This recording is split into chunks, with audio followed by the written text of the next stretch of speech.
Hello बच्चों, कैसे हैं आप सब। उम्मीद है स्वस्थ होंगे और प्रसन्न होंगे और बहुत अच्छे से पढ़ाई कर रहे होंगे। आपका क्लास 12th है तो निश्चित रूप से ये आपके लिए बहुत कठिन साल है।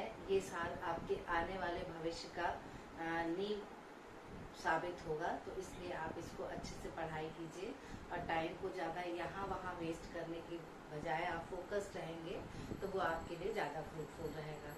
तो चलिए आप एक नए चैप्टर की शुरुआत करते हैं। इसके पहले कुछ अपन प्री कैप देख लेते हैं।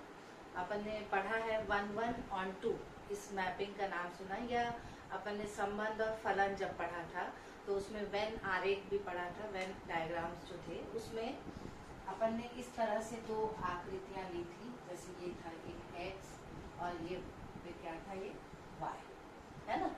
इसमें अपन ये मानते थे यहाँ जो भी मेंबर्स होंगे उनकी इमेज यहाँ पर हमको मिलेगी, है ना। ये ऐसे आईने की तरह समझ लीजिए कि यहाँ पर एक मेंबर है तो उसकी एक इमेज आपको यहाँ पर मिलेगी, ठीक है।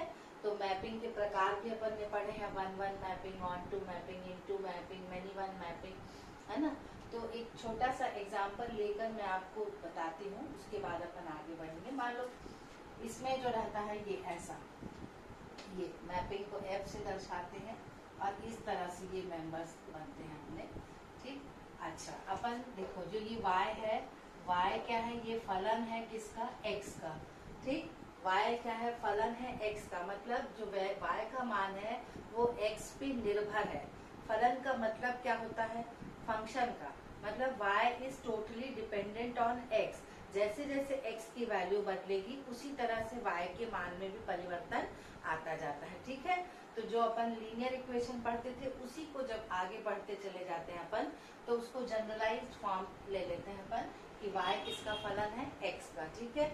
जैसे अपन ने मान लो लिखा y equal to x square, तो ये y क्या हो गया, किसके ऊपर आधारित है, x स्क्वायर को। तो हम इसको लिखते हैं fx equal to x square, मतलब फलन ऑफ x क्या है, एक्स स्क्वायर, ठीक। अब जैसे जैसे मतलब ये होगा y इक्वल टू fx और fx किसके बराबर है, एक्स स्क्वायर। अब यहाँ देखो x के मान में जैसे जैसे परिवर्तन होगा वैसे वैसे y के मान में भी परिवर्तन होगा, ठीक है। अब मान लो x इक्वल टू अपन ने 0 डाला तो y इक्वल टू क्या है, एक्स स्क्वायर। तो y इक्वल टू क्या हो गया, 0 का स्क्वायर, मतलब ये भी क्या आ जाएगा आपका 0, ठीक है।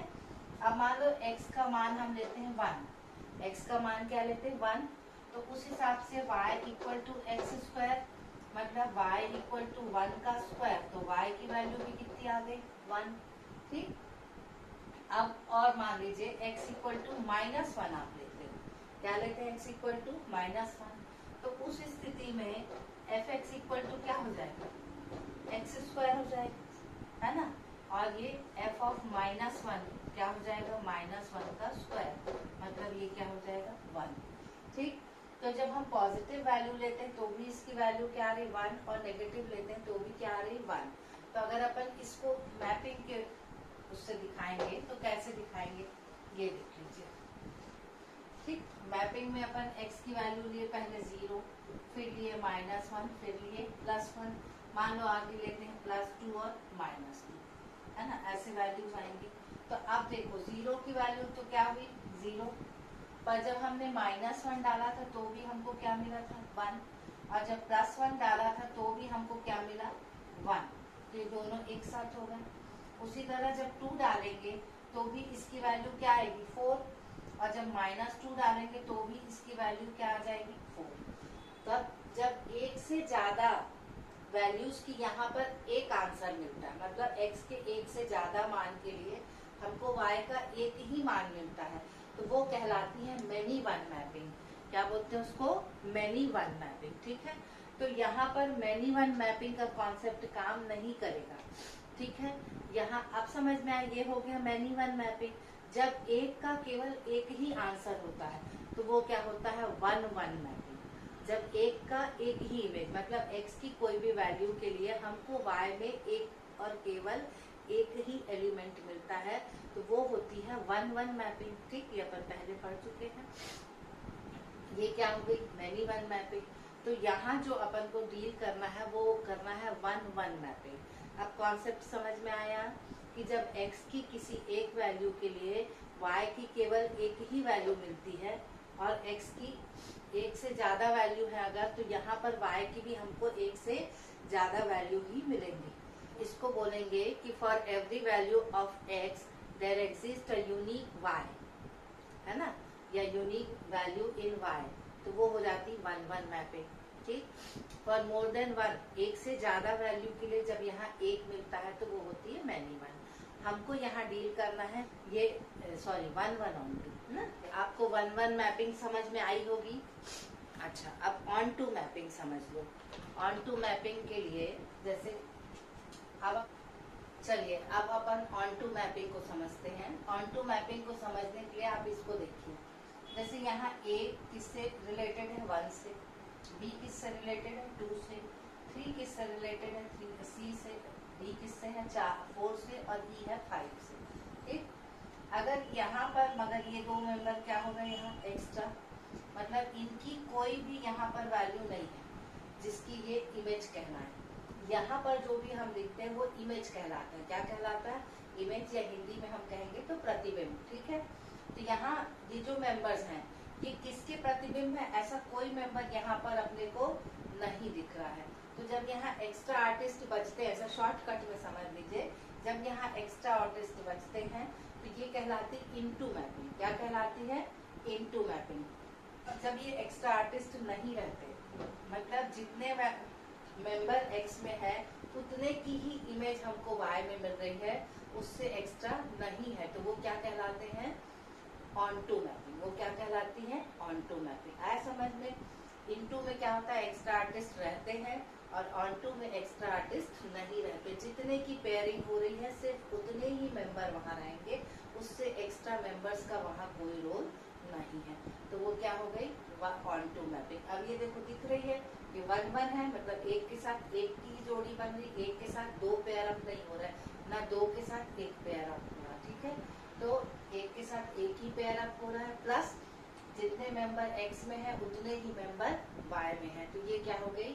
1-1 ऑन टू मैपिंग। ठीक है, अब अपन लेते हैं, जब ये 1-1 ऑन टू रहेगा तो अपन इसको ऐसे लिख सकते हैं, मालूम है अपने को y इक्वल टू fx, मतलब हर x के लिए यहाँ पर एक इमेज है। ठीक है, हर x के लिए यहाँ पर एक इमेज है। ये ऐसे जा रहा है तो ये हो गया है। अब पलट जाएगा, मान लो क्या हो जाएगा? पलट जाएगा। तो पलटेगा मतलब इनवर्स हो गया। इनवर्स होता है ना, पलटा मतलब इनवर्स। तो जब उल्टा आएगा तो क्या होगा? यहाँ के y के लिए यहाँ पर इमेज होनी चाहिए। आया समझ में? यहाँ के y के लिए यहाँ पर एक और केवल एक इमेज होनी चाहिए, एक से ज्यादा भी नहीं और एक से कम भी नहीं। ठीक है, तो यहाँ के y के लिए यहाँ पर भी इमेज होनी चाहिए, मतलब यहाँ पर हो जाएगा x equal to f inverse of y। Clear हुआ? इसको ऐसा रिप्रेजेंट करते हैं, ये इनवर्स आ रहा है देखो, और ये x है यहाँ पर, और ये क्या है? y। जब उल्टा जाता था तो क्या लिखते थे अपन? y equal to f x. अब पलट के आ रहा है तो x equal to f inverse of y। तो ये है आपका इनवर्स फंक्शन। क्या है ये? Inverse function. और इस चैप्टर में हम पढ़ेंगे इनवर्स ट्रिग्नोमेट्रिकल फंक्शन। तो ये आज का टॉपिक है आपका इनवर्स ट्रिग्नोमेट्रिकल फंक्शन। इसके लिए जरूरी था कि आपको पता हो कि 1-1 मैपिंग क्या होती है। When each element of x has its image in y, unique element of x has unique image in y, and not two elements in x have the same image in y. ये नहीं होना चाहिए। तब ये क्या कहलाती है? 1-1 mapping. और ऑन टू क्या होता है? जब एक्स्ट्रा आर्टिस्ट आपके नहीं हो, जब ऐसे कोई मेंबर y में ना हो जिनकी प्री इमेज x पे ना मिले, तो वो क्या होती है? Onto mapping. ठीक है, तो अपन को 1-1 ऑन टू मैपिंग समझना था, इनवर्स फंक्शन क्या है समझना था, फिर आगे आएंगे अपन कि what is inverse trigonometrical function. तो नाम से क्लियर है कि जिसमें ट्रिग्नोमेट्री के साइन, जो ट्रिग्नोमेट्रिकल रेशियोज हैं उनको डील करेंगे, तो वो हो जाएंगे इनवर्स ट्रिग्नोमेट्रिकल फंक्शन। आया समझ में? तो अब अपन नेक्स्ट जो डील करेंगे वो क्या करेंगे? Inverse trigonometrical function. क्लियर?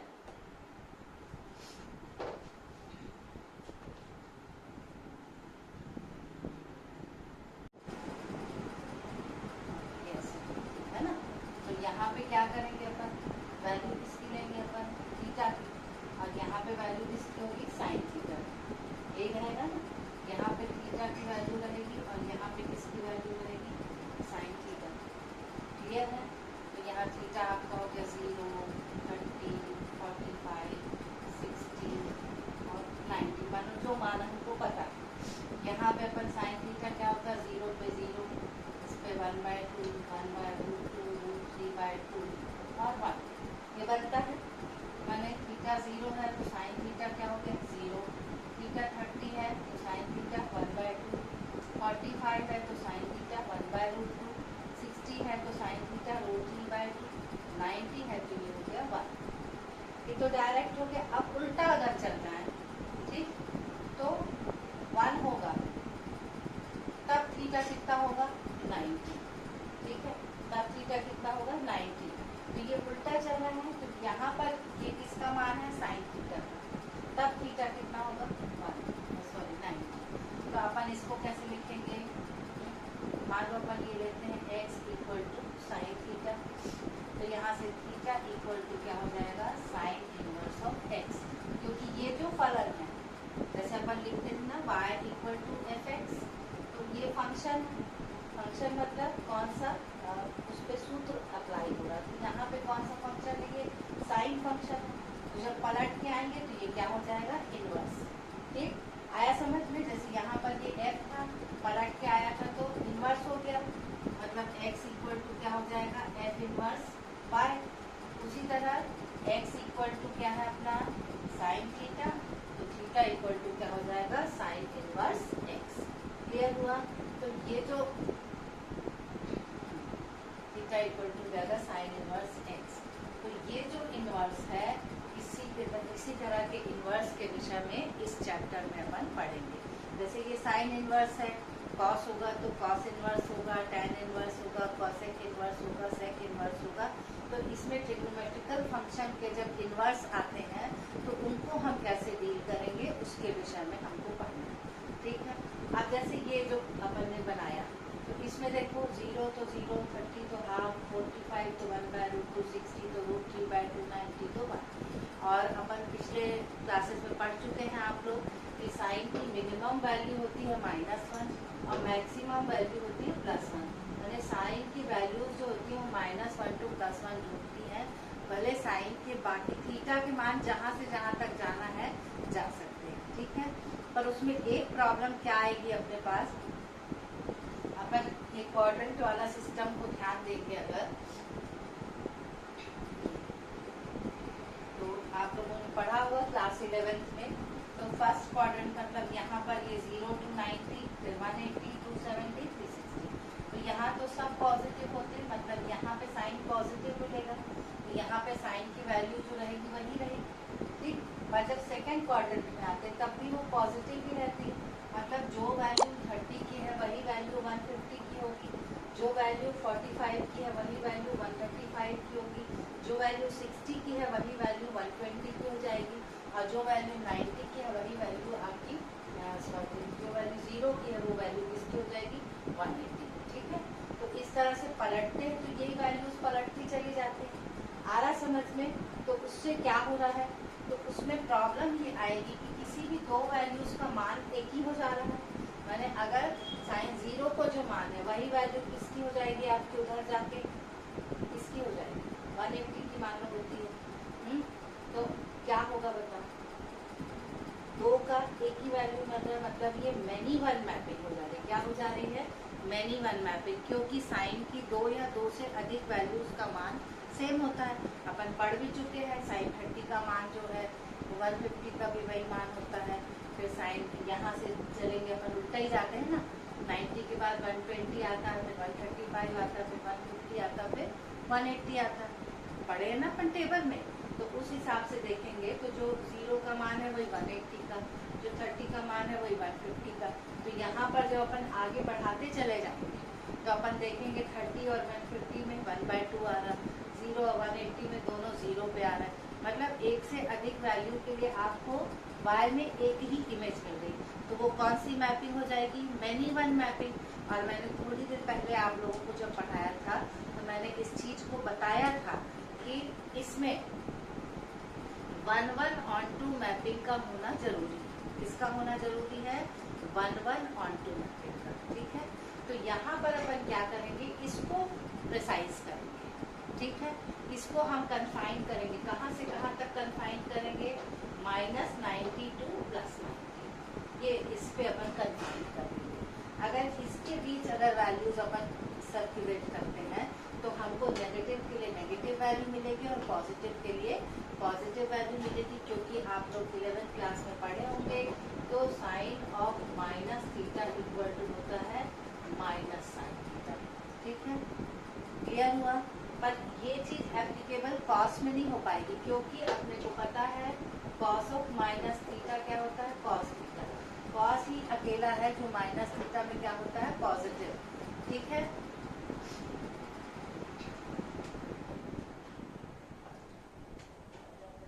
तो कॉस यहाँ पर क्या हो जाता है, पॉजिटिव हो जाता है। तो यहाँ पर कॉस के टाइम पे हमको ये जो लिमिट है वो चेंज करनी पड़ेगी।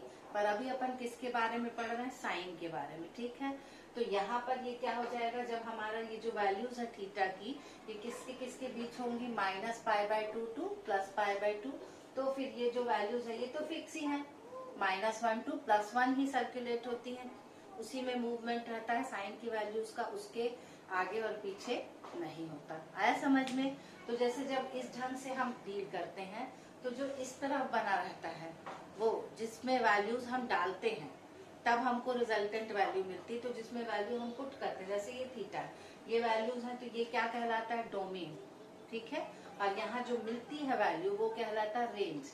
ठीक, या इसकी इमेज यहाँ मिलती है और ये इसकी प्री इमेज कहलाती है। इस तरह से भी कहीं कहीं लिखा है, उसको पढ़ लें। जब अपन उल्टा चल रहे हैं इनवर्स में, तब क्या होगा, जो पहले डोमेन रेंज था वो क्या हो जाएगा, डोमेन, और जो डोमेन था वो क्या हो जाएगा, रेंज। मतलब अल्टा पलटी हो जाती। ठीक है, जब हम डायरेक्ट लेते हैं तो ये डोमेन रहेगा और ये रेंज होगा, और जब पलट जाएंगे तो ये डोमेन हो जाएगा और उधर वाला रेंज हो जाएगा। आया समझ में। तो ये चीज आप लोगों को ध्यान रखनी है। और इसके अलावा साइन के जो मान होते हैं उसको भी ध्यान रखना है कि कहाँ से कहाँ तक अगर अपन रखेंगे तो ही हमको इनवर्स फंक्शन साइन का एग्जिस्ट करेगा, और तभी हम उसकी कोई भी वैल्यू निकाल पाएंगे। क्योंकि इनवर्स फंक्शन एग्जिस्ट करने के लिए जो सबसे मेन कंडीशन होती है, वो जो मैपिंग होती है वो 1:1 होना चाहिए। ठीक है, तो साइन इनवर्स एक्स तभी 1:1 होगा जबकि उसकी जो वैल्यूज है थीटा की वो कहाँ से कहाँ तक होंगी, -π/2 से +π/2। उसी तरह कॉस में वो कंडीशन अप्लाई होगी, टैन में भी होगी, कॉट में भी होगी, और बाकी सेक कॉसेक में भी होगी। पता है अपन 3 मेन पढ़ते हैं, साइन, कॉस और टैन। उसी तरह से सेक, कॉसेक और कॉट का हो जाता है। ठीक है, तो हर एक का डोमेन और रेंज जो है वो डिफाइन होगा। ठीक, जैसे टैन में एक जगह आती है इन्फिनिटी, तो इन्फिनिटी तो नॉट डिफाइंड है, तो उस वैल्यू को हम हटा देते हैं। ठीक है, उस वैल्यू को क्या करते हैं, हटा देते हैं। तो देखिएगा आप जब चार्ट बनाते हैं डोमेन और रेंज का, उसमें उस जगह पे माइनस करके लिखा रहता है, जैसे all values of r minus, है ना। तो वो चीज आपको ध्यान रखनी है। आया समझ में। तो इनवर्स फंक्शन इस तरह से क्या कंडीशन जरूरी होती है ये समझ गए आप। इनवर्स कब एप्लीकेबल है, जब कोई भी फंक्शन 1:1 और ऑन टू हो तो उसका इनवर्स एग्जिस्ट करेगा। ठीक है, और अगर 1:1 नहीं है तो इनवर्स एग्जिस्ट नहीं करेगा। तो इनवर्स एग्जिस्ट करने की कंडीशन समझ में आ गई, इनवर्स समझ में आया। यदि एक वैल्यू x के लिए यहाँ पर उसकी इमेज है, तो उसी तरह इस इमेज के लिए उसकी प्री इमेज यहाँ पर एग्जिस्ट करना चाहिए, 1 and only 1। ठीक है, आया समझ में। दोनों तरफ 1 and only 1 का रहेगा कंडीशन, तभी इनवर्स बनेगा। क्लियर हुआ। तो अब अपन इनवर्स से रिलेटेड एक चार्ट है उसको देख लीजिए, उसके बाद उससे रिलेटेड वैल्यूज को देखेंगे। अब कुछ जो कॉमन इसकी चीजें हैं वो मैं आपको बता देती हूँ। अब कुछ खास चीजें जो इसमें हैं वो समझ लीजिए। साइन इनवर्स एक्स तभी डिफाइन होगा जब ये किसके किसके बीच में होंगी इनकी वैल्यूज -1 टू +1। ठीक है, फिर sine inverse x equal to theta, मतलब साइन इनवर्स एक्स क्या है, ये कोण है। क्या है साइन इनवर्स एक्स, एक कोण है। ठीक है ना, और साइन इनवर्स एक्स जो है वो साइन एक्स इनवर्स के बराबर नहीं होगा, क्योंकि ये इस अनुपात का इनवर्स है, पूरे कोण का इनवर्स नहीं है। ठीक है ना, ये जो साइन है ये ट्रिग्नोमेट्रिकल जो अनुपात है इसका इनवर्स है ये। ठीक, साइन एक्स का इनवर्स नहीं है तुम्हारा, साइन एक्स जो आंसर आया उसका इनवर्स नहीं है। साइन इनवर्स का एक्स क्या होगा, 1/sin x। तो ये क्या हो जाएगा, ये तो cosec x हो जाएगा, ये तो हिसाब ही अलग हो जाएगा। आया समझ में? तो ये दोनों आपस में बराबर नहीं होते, और ये तो मैं आपको बता चुकी हूँ कि अगर साइन इनवर्स x अगर थीटा है तो x इक्वल टू क्या हो जाएगा, साइन थीटा। ठीक, तो ये क्या है, प्रतिलोम त्रिकोणमितीय फलन परिभाषित है साइन के लिए, उसी तरह ये कॉस के लिए भी परिभाषित होगा, टैन के लिए भी, कॉट के लिए भी, सेक के लिए भी और कॉसेक के लिए। ठीक है, फिर इसमें मुख्य मान और व्यापक मान होते हैं। तो जैसे अपन ने पढ़ा है 11th में, मुख्य मान और व्यापक मान पढ़े हैं अपन ने।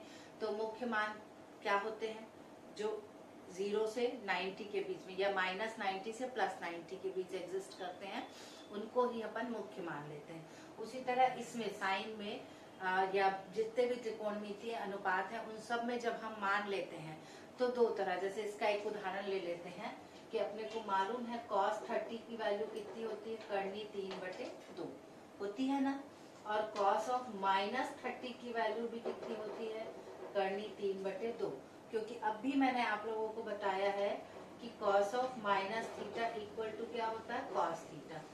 ठीक है, तो cos ऑफ -थीटा क्या होता है, cos थीटा, तो इसलिए cos ऑफ -30 भी क्या होता है, धनात्मक। तो इसका भी वही मान है और इसका भी वही मान है। तो जब हम मुख्य मान की बात करेंगे उसमें हम सिर्फ धनात्मक मान को लेंगे। आया समझ में? जब भी मुख्य मान की चर्चा होगी तो उसमें हम किसको लेंगे, सिर्फ धनात्मक मान को। 0 से 90 अंश तक के ही मान को हम धनात्मक मान में काउंट करते हैं। ठीक, आया समझ में? तो अब इसका एक चार्ट है, वो आपकी बुक्स में भी दिया होगा, और नहीं दिया होगा तो मैं यहाँ पर बना देती हूँ, तो उसको आप देखकर समझ लीजिए, फिर आगे अपन करेंगे। ठीक है, अब ये टेबल है, इसमें देखिएगा साइन और टैन और कॉस और कॉट और सेक और कॉसेक, ये पेयरिंग में रहते हैं ना। देखिए साइन का तो बता भी चुकी हूँ, मान -π/2 से π/2 और ये -1 से 1। ठीक है, फिर कॉस इनवर्स में आ रहे हैं, ये कहाँ से कहाँ तक है, 0 से पाई तक है, फिर ये -1 से 1, y और x की वैल्यू है। ठीक है, ये आपका है डोमेन है, सॉरी ये डोमेन है और ये रेंज। ठीक है, वैसे टाइप से आप देख लीजिए, बनेगा ना, जैसे इसमें x था और ये y था। ठीक, तो ये उल्टा जाएंगे तो ये डोमेन होगा और ये रेंज होगा। ठीक है, क्लियर हुआ? तो अब यहाँ से टैन को देखो, टैन भी वही है, -π/2 से π/2 रहेगा थीटा, तो ये होगा आपका -∞ से +∞। ठीक है, यहाँ पे जो अपन ले रहे हैं, यहाँ देखो ये ओपन लिया है, इसमें सेक इनवर्स में ये ओपन ले लिया। ठीक है, क्योंकि जो इन्फिनिटी आएगा वो नॉट डिफाइंड रहेगा। क्लियर हुआ? ये जो इन्फिनिटी आएगा वो नॉट डिफाइंड रहेगा, इसलिए यहाँ पर ये लेस देन लिया है, इन्फिनिटी के बराबर नहीं लिया। यहाँ पर भी वही चीज है, 90 को -∞ से लेस देन x और लेस देन इक्वल टू -1। तो ये देखो यहाँ दोनों जगह वही चीज अपन ने लिया है। ठीक, तो इसको याद रखिएगा आप लोग। कॉसेक में भी सेम प्रोसेस है और कॉट में वैसा ही है जैसा कॉस में था। ठीक, तो साइन और टैन, कॉट और कॉस और सेक और कॉसेक, इसको आपको देखकर और ध्यान से याद रखना है। ठीक है, इन्हीं के बीच में आपके मुख्य मान रहेंगे। तो मुख्य मान किसके कहाँ से किसके बीच में रहेंगे, इससे आपको देखकर समझ में आ जाएगा। इसको याद कर लीजिएगा, और इतना देखकर थोड़ा स्ट्रेसफुल अगर फील कर रहे हो तो स्ट्रेसफुल फील करने की बात नहीं है। इसके जो अपन ने 11th क्लास में त्रिकोणमितीय समीकरण पढ़े थे, उस समीकरणों में जब हमने हल किया था तो हल में दो तरह के मान निकलते थे, एक व्यापक मान था और एक मुख्य मान था। ठीक है ना, तो अपन पढ़ते थे कि व्यापक मान साइन का क्या होगा और मुख्य मान क्या होगा। ठीक है, और उसी तरह कॉस का था, उसी तरह टैन का था। तो वो अगर आप भूल गए होंगे तो एक बार पिछला जाकर आप थोड़ा सा रिवाइज कर लीजिए, उसको रिवाइज कर लेंगे तो ये चीज आपको बहुत जल्दी समझ में आ जाएगी। ठीक, फिर इनके आधार पर इनके ग्राफ भी बनाए जाते हैं, तो ग्राफ को आप बना सकते हैं, मुझे ऐसी उम्मीद है। तो ग्राफ कर लीजिएगा। कुछ इससे जुड़े हुए जो क्या कहना चाहिए डेरिवेशंस हैं या जो छोटी छोटी चीजें हैं वो मैं आपको बता दूंगी। और इसमें त्रिकोणमिति जो सूत्र हैं बहुत सारे, उन सूत्रों का यहाँ पर बहुत अधिक इस्तेमाल है, और वो किस तरह से है वो थोड़ा सा मैं आपको बता देती हूँ, है ना। कुछ प्रॉपर्टीज हैं उनको अपन देख लेते हैं। ठीक, जैसे सेल्फ एडजस्टिंग प्रॉपर्टी है, फिर रेसिप्रोकल प्रॉपर्टी है और कन्वर्जन प्रॉपर्टी है। ये सब कुछ प्रॉपर्टीज हैं जिनको आज अपन थोड़ा सा देख लेते हैं, फिर आगे जो हल है उसको फिर अपन नेक्स्ट क्लास में करेंगे। ठीक, तो सबसे पहले अपन देखेंगे सेल्फ एडजस्टिंग प्रॉपर्टी।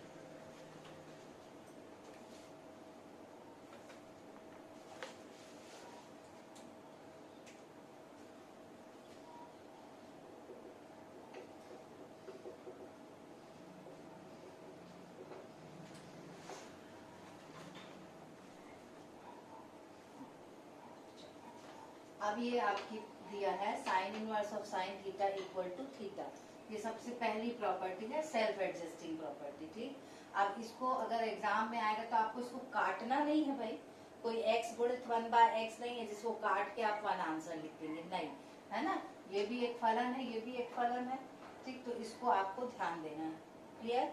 अब अपन इसको हल कैसे करेंगे, तो अपन मानते हैं कि let x equal to sine theta. ठीक, ये तो अपने को पता है।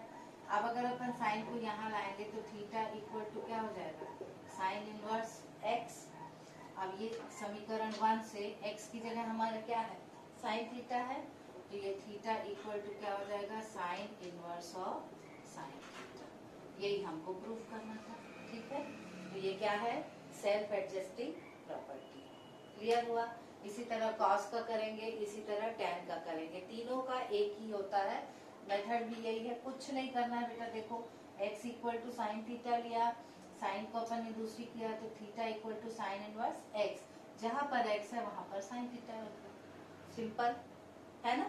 तो आप इसको कर लीजिएगा, एक आध बार करेंगे तो आपको क्लियर हो जाएगा। कॉस थीटा का भी सेम है और टैन का भी सेम है। ठीक, फिर इसका सेकेंड प्रॉपर्टी है रेसिप्रोकल प्रॉपर्टी। तो रेसिप्रोकल प्रॉपर्टी आपकी है sine inverse 1/x equal to cosec inverse x। ये है इसकी। ठीक, ये क्या है इसकी रेसिप्रोकल प्रॉपर्टी। अब इसको कैसे हल करेंगे ये देखो।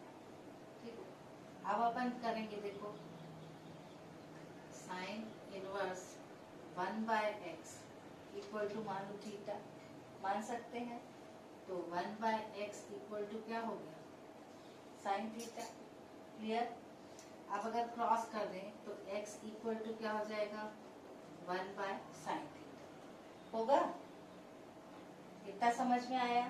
यहाँ से अपन सॉल्व कर रहे हैं, sign inverse 1/x equal to क्या ले लिया, theta. 1/x equal to sine inverse वहां गया तो साइन थीटा। अब पलट दें अपन, ठीक, तो x इक्वल टू क्या हो गया, 1/sin थीटा। ये क्या होता है आपका कॉसेक थीटा, तो x इक्वल टू क्या हो गया, कॉसेक थीटा। तो यहाँ से थीटा इक्वल टू क्या हो जाएगा, कॉसेक इनवर्स ऑफ x। क्या हो जाएगा, theta equal to cosec inverse of x। ठीक है, यही हमको चाहिए था। और थीटा अपन ने क्या लिया था, देखो यहाँ से साइन इनवर्स 1/x, तो अपन वैल्यू लिखेंगे यहाँ पे, तो थीटा की जगह sine inverse 1/x equal to cosec inverse x। ये हमको प्रूफ करना। क्लियर हुआ, बहुत आसान है। फिर से एक बार बता दे रही हूँ, साइन इनवर्स 1/x को क्या लिया अपन ने, थीटा, तो 1/x इक्वल टू क्या हो गया, साइन थीटा। तो पलट देंगे तो x इक्वल टू क्या हो जाएगा, 1/sin थीटा। 1/sin थीटा क्या होता है, कॉसेक थीटा। तो x इक्वल टू क्या हो गया, कॉसेक थीटा। तो थीटा इक्वल टू हो गया कॉसेक इनवर्स x। अब यहाँ से देखो थीटा की वैल्यू यहाँ पर पुट कर देंगे, तो sign inverse 1/x equal to हो गया कॉसेक इनवर्स x। ठीक है, इसी तरह कॉस का हो जाएगा, तो हो जाएगा cos inverse 1/x equal to sec inverse x, और tan inverse 1/x equal to हो जाएगा कॉट इनवर्स x। ठीक है, तो ये कुछ चीजें हैं, इनको आपको याद रखना है। ये दो प्रॉपर्टी हो गई, एक है सेल्फ एडजस्टिंग, दूसरी है रेसिप्रोकल। अब थर्ड जो है वो है कन्वर्जन प्रॉपर्टी। क्या है वो, कन्वर्जन प्रॉपर्टी। इसमें अपने को कुछ फॉर्मूलेज जो है ट्रिग्नोमेट्री के, वो पहले मैं थोड़ा सा लिखती हूँ, फिर उससे अपन निकालेंगे तो जल्दी निकल जाएगी। ठीक, आया समझ में। ये कुछ फॉर्मूलेज लिख दी हूँ, वैसे तो बहुत सारे हैं, कुछ लिखकर अपन इनके हिसाब से हल देखेंगे। ठीक है, तो चलिए सबसे पहले अपन यहाँ से शुरू करते हैं। चलिए, अपने को मालूम है sine of 90 minus theta equal to cos theta. ठीक, अब अपन क्या करेंगे इसमें, let cos theta equal to अपन क्या मान लें एक्स, तो थीटा इक्वल टू क्या हो जाएगा कॉस इनवर्स एक्स हो जाएगा। अब साइन ऑफ 90 माइनस थीटा, ये हो गया कॉस थीटा की जगह ये हो जाएगा कॉस इनवर्स ऑफ एक्स। ठीक, अब ये sine of 90 minus theta, cos of cos inverse तो क्या हो जाएगा ये एक्स, अपन पढ़े अब भी सबसे पहली सेल्फ एडजस्टिंग प्रॉपर्टी पढ़े हैं, तो इसमें दोनों चीज होती है, sine inverse of sine theta equal to theta होता है, या cos of cos inverse x करेंगे तो एक्स होगा, मतलब दोनों चीज यहाँ पर अप्लाई हो जाएगी। ठीक, तो ये हो गया एक्स। अब अपन साइन को उधर ले जाएं तो 90 माइनस थीटा बराबर क्या हो जाएगा साइन इनवर्स एक्स हो जाएगा, ये साइन उधर गया। अब यहाँ पे थीटा की वैल्यू देखो, ये फर्स्ट इक्वेशन है, यहाँ से अपन थीटा की वैल्यू पुट कर देंगे तो हो जाएगा 90 minus cos inverse x equal to sine inverse x. अब माइनस कॉस इनवर्स एक्स को क्या कर देंगे ट्रांसफर, तो 90 equal to sine inverse x plus cos inverse x. 90 को हम क्या लिख सकते हैं पाई बाय 2, तो ये हो जाएगा pi by 2 equal to sine inverse x plus cos inverse x. ये आपका क्या बन गया फॉर्मूला। आया समझ में, ये फॉर्मूला यूज होता है छोटे छोटे न्यूमेरिकल्स जो आते हैं इनवर्स ट्रिग्नोमेट्रिक फंक्शन में, उसमें ये यूज होता है। ठीक, फिर से एक बार मैं समझा दे रही हूँ। इसको जब पहली बार अपन देखते हैं तो इजी लगता है, पर जब करने लगते हैं तो छोटी छोटी सी गलतियां हमसे होती हैं, पर अगर आप अलर्ट रहकर करेंगे तो ये गलतियां हमसे नहीं होंगी। ठीक है, चलिए यहाँ से फॉर्मूला लिया अपन ने साइन ऑफ 90 माइनस थीटा बराबर कॉस थीटा। अब अपन ने यहाँ से शुरू किया है ना, कॉस थीटा को माना x, तो थीटा को हो गया कॉस इनवर्स x, यहाँ से साइन 90 माइनस थीटा, थीटा की जगह कॉस इनवर्स x को यहाँ रख दिया अपन ने। ठीक है, अब cos of cos inverse x क्या हो गया x। ठीक, अब यहाँ से साइन 90 माइनस थीटा बराबर x, और साइन को यहाँ ले आए तो ये साइन इनवर्स x हो जाएगा। 90 माइनस थीटा बराबर साइन इनवर्स x, ये थीटा की वैल्यू क्या है देखो कॉस इनवर्स x, ये वैल्यू हम यहाँ पुट कर देंगे, फिर माइनस कॉस इनवर्स x का पक्षांतर कर देंगे, तो 90 equal to sine inverse x plus cos inverse x। 90 को हम क्या लिखते हैं पाई बाय 2, तो ये एक फॉर्मूला बन गया कि sine inverse x plus cos inverse x equal to pi by 2। उसी तरह टैन का भी है और सेक कॉसेक, मतलब 3 फॉर्मूले कुल बनते हैं। एक बनता है sine inverse x plus cos inverse x equal to pi by 2, एक बनता है टैन इनवर्स x,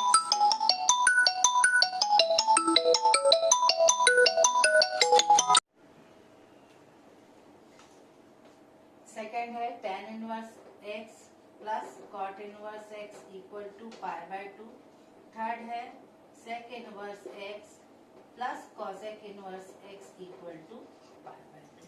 ठीक है, तो ये 3 फॉर्मूले इससे बने। अब आगे ये किससे बनेगा टैन कॉट वाला, इससे सेक कॉसेक वाला तीसरा जो फॉर्मूला है उससे। ठीक है ना, तो एक मैंने कर दिया है, बाकी 2 आप लोग प्रैक्टिस करके देखिएगा, है ना, उम्मीद है बन जाएगा। अब अपन आगे देखते हैं। अब अपन फर्स्ट वाला फॉर्मूले को देख रहे हैं ना, ये वाला formula sine square theta plus cos square theta equal to 1। चलो अब किसी भी एक को लेट ले लें, है ना, मैथ्स की तो पूरी दुनिया लेट, सपोज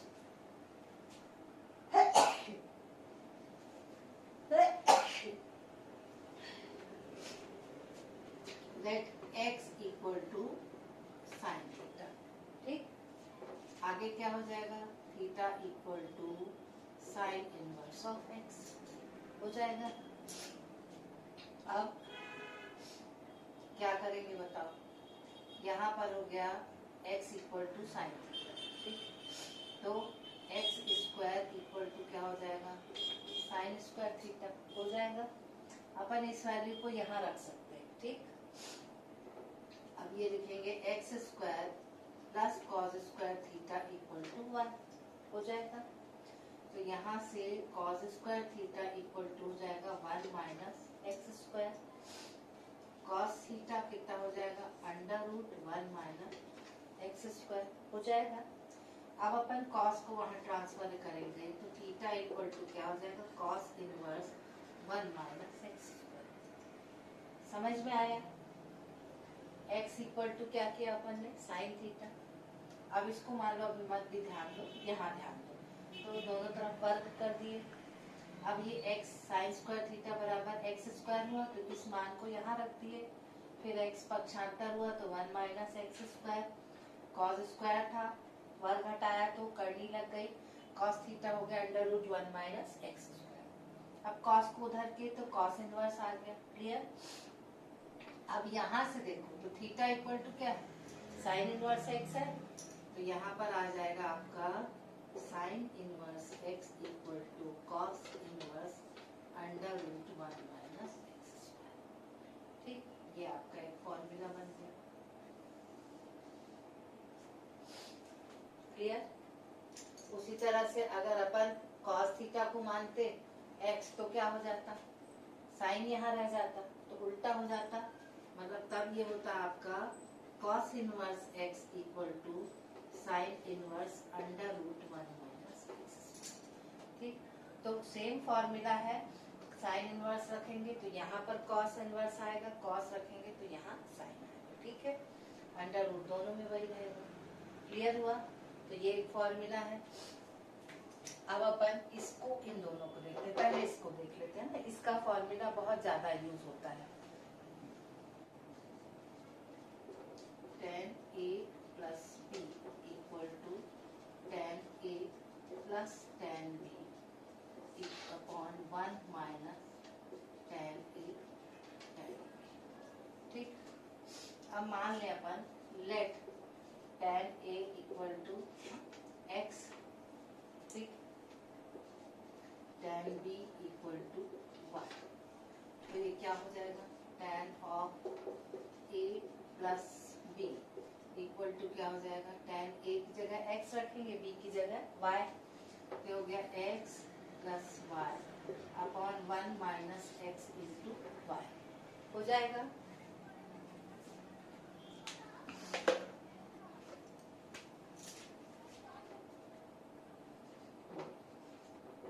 क्लियर। ठीक, अब अपन क्या करेंगे, a प्लस b, tan को उस तरफ कर देंगे तो क्या हो जाएगा, tan inverse of x plus y upon 1 minus x into y. ठीक, अब अपन यहाँ से a और b की वैल्यू लेंगे। देखो tan a equal to x है ना, तो a इक्वल टू क्या हो जाएगा, tan इनवर्स x, और यहाँ tan b equal to y है तो b इक्वल टू कितना हो जाएगा, tan इनवर्स y। ठीक, यहाँ पे ले लेंगे तो tan inverse x plus tan inverse y equal to tan inverse x plus y upon x into y। ठीक, तो ये क्या बन गया, एक फॉर्मूला। यहाँ पे प्लस का है, देखो अपन ने प्लस लिया था, एक बार फिर से समझा दे रही हूँ। ये फॉर्मूला है, फॉर्मूले में अपन ने tan a को माना x, tan b को माना y, तो यहाँ से a हो गया आपका tan इनवर्स x, b हो गया आपका tan इनवर्स y। ठीक है, अब उसके बाद ये वैल्यूज अपन इस फॉर्मूले में डाल रहे हैं, tan a की जगह x, tan b की जगह y, 1 minus x into y. ठीक, अब ये tan को अपन उस तरफ ले जाएंगे तो ये हो गया tan inverse x plus y upon 1 minus x into y. अब a की वैल्यू यहाँ से देखो tan इनवर्स x, और b की वैल्यू क्या है, tan इनवर्स y, तो यहाँ पर रख देंगे तो ये एक फॉर्मूला बन गया कि tan inverse x plus tan inverse y equal to tan inverse x plus y upon 1 minus x into y. ठीक, अब तीसरा है, इसी के साथ तरह से करेंगे तो ये tan inverse x minus tan inverse y equal to tan inverse, same है, इसी में करेंगे तो x minus y upon 1 plus x into y. ठीक, अब एक और फॉर्मूला है इसी से रिलेटेड।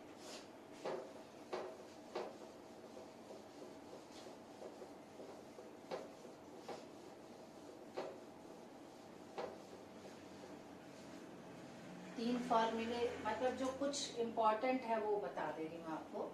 एक ये फॉर्मूला है tan का 2 tan a upon 1 minus tan square a, है ना। और इसी का साइन का फॉर्मूला है, साइन का 2 tan a upon 1 plus tan square a। ये प्लस और माइनस का ही डिफरेंस रहता है इसमें, यदि आप लोग को याद हो। और cos का रहता है, cos 2a होता है 1 minus tan square a upon 1 plus tan square a, ये रहता है। ये तीन फॉर्मूलेज हैं। अब इसको अपन इनवर्स में कैसे करेंगे ये देखना, ठीक है। पहला लेंगे अपन let tan a equal to x, तो a इक्वल टू क्या हो जाएगा, tan इनवर्स x। ठीक, अब यहाँ पे डालेंगे तो tan 2a equal to 2, tan a की जगह क्या है, x है ना, तो 2x upon 1 minus x square. ठीक, अब 2a इक्वल टू tan को वहां पक्षांतर करेंगे तो tan inverse 2x upon 1 minus x square. ठीक है, दिख रहा है कि नहीं, दिख तो रहा।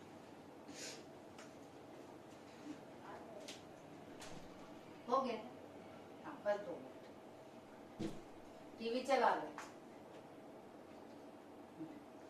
ये हो गया है ना। और अब क्या करेंगे, a की वैल्यू डालेंगे। a की वैल्यू क्या है, tan इनवर्स x, तो ये आपका हो जाएगा 2 tan inverse x equal to tan inverse 2x upon 1 minus x square. ठीक, यही सब में आएगा। यहाँ पर भी डालेंगे तो 2 tan इनवर्स a हो जाएगा, यहाँ पर साइन इनवर्स आ जाएगा। ठीक है, आया समझ में। तो ये तीन फॉर्मूलेज हैं, इसको आपको देखना है। इसको करके बता दे रही हूँ, ये तो वही रहेगा। देखो 2a इक्वल टू क्या हो जाएगा, sine inverse of 2x upon 1 plus x square, ये हो जाएगा। फिर वैल्यू डालेंगे तो 2 tan इनवर्स x, क्योंकि tan को अपन ने लिया tan a equal to x, तो वही हो जाएगा 2x।